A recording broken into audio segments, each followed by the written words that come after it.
warahmatullahi wabarakatuh. Kami dari kelompok 11 ingin mempresentasikan mata kuliah Sistem Berbasis Pengetahuan dengan dosen Bapak Furkoni Yudhistira. Di sini kami akan menjelaskan materi tentang perancangan sistem pakar berbasis pengetahuan.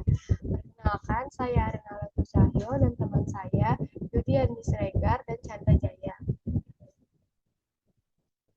Apa itu sistem pakar? Sistem pakar merupakan program komputer yang meniru kemampuan pengambilan keputusan seorang pakar manusia. Lalu apa tujuan dari sistem pakar tersebut? Tujuan dari sistem pakar untuk memecahkan masalah yang kompleks menggunakan pengetahuan dan pengalaman pakar. Komponen utama dari sistem pakar ialah basis pengetahuan, mesin inferensi, dan antarmuka penggunanya. Selanjutnya di sini ada basis pengetahuan. Basis pengetahuan ialah kumpulan informasi dan aturan yang digunakan sistem pakar untuk membuat suatu keputusan. Sumber dari basis pengetahuan ialah pengetahuan dari pakar manusia, buku referensi, dan database ilmiah. Representasi dari basis pengetahuan ialah menggunakan metode seperti aturan if-then, frame, atau jaringan semantik. Lalu selanjutnya ada mesin inferensi. Yang pertama ada input data, bertugas untuk menerima informasi dari pengguna atau sumber yang eksternal. Yang kedua ada pencocokan pola, bertugas untuk mencocokkan data dengan aturan dalam basis pengetahuan. Yang ketiga ada penarikan kesimpulan, yang bertugas untuk menghasilkan keputusan atau rekomendasi berdasarkan analisis. Selanjutnya antarmuka pengguna. Antarmuka pengguna meliputi input yang mudah, visualisasi hasil, dan penjelasan logikanya.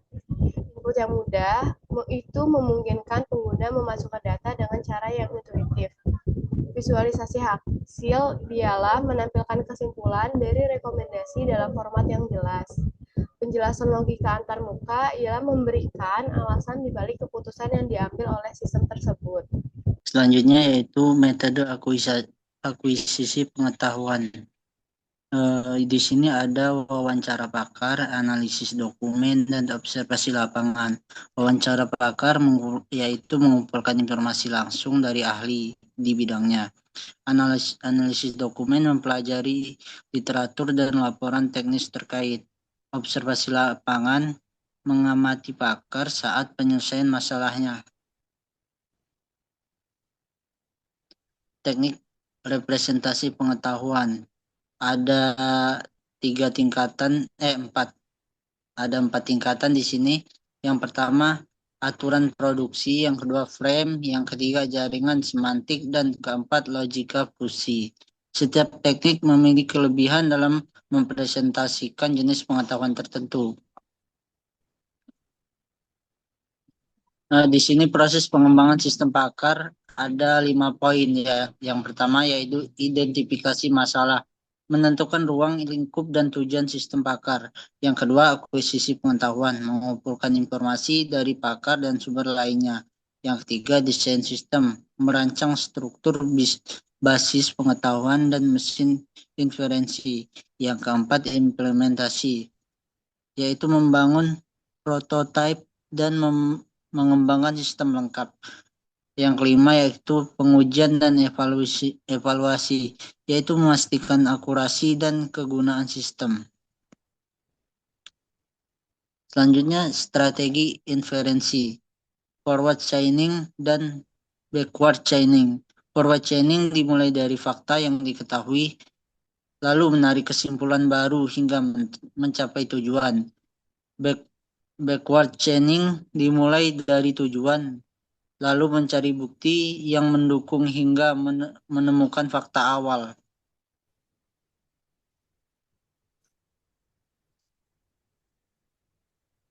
Selanjutnya itu manajemen ketidakpastian.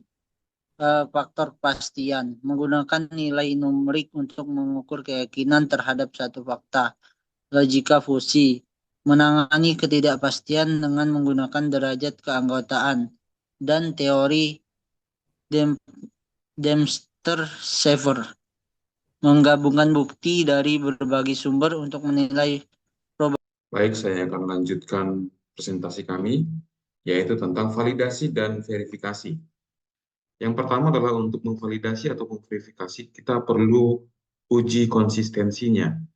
Uji konsistensi itu seperti memastikan tidak ada konflik dan dalam basis pengetahuan.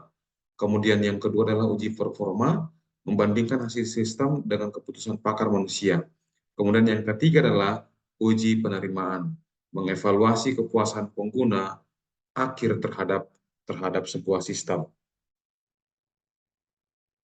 Keuntungan sistem pakar yang pertama adalah konsistensi, memberikan saran yang konsisten tanpa dipengaruhi faktor eksternal.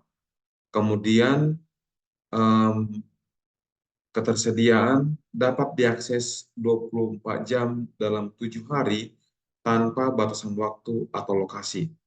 Kemudian efisiensi adalah mempercepat proses pengambilan keputusan dalam situasi kompleks. Penyebaran pengetahuan memungkinkan transfer pengetahuan pakar ke lebih banyak orang. Tantangan dalam pengembangannya yang pertama adalah akuisisi pengetahuan. Sulit mengekstrak atau memformalisasi pengetahuan implisit pakar. Kemudian yang kedua adalah pemeliharaan sistem. Membutuhkan update berkala seiring perkembangan pengetahuan.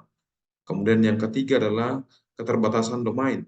Sistem pakar umumnya terbatas pada domain spesifik.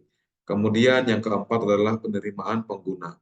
Tantangan dalam membangun kepercayaan terhadap rekomendasi sistem. Kemudian selanjutnya adalah aplikasi sistem pakar. Aplikasi sistem pakar digunakan dalam berbagai bidang seperti kedokteran, keuangan, otomotif, dan lingkungan. Dan kemudian kesimpulan dalam kesimpulan dan masa depan dari sistem pakar.